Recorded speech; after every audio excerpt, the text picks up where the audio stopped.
Φίλοι και φίλες του YouTube, είμαι ο Νίκος και σήμερα θα σας κάνω ένα vlog μαζί με το Θοδωρή.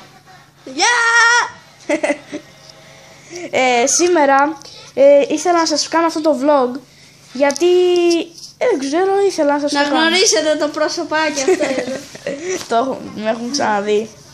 Είμαστε στο σπίτι του Θοδωρή από ό,τι βλέπετε. Και εδώ με τα fail ακουστικά του.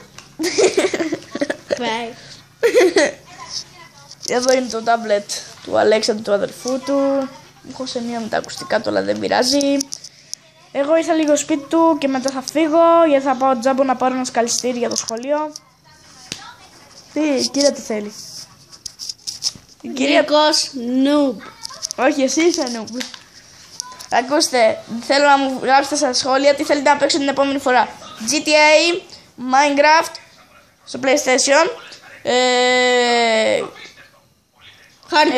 Harry Potter, στο tablet να σας βάλω να βλέπετε, θα σας βγάλω Death Run και αυτά. Οκ, αυτό ήταν το vlog. Καλή σας μέρα.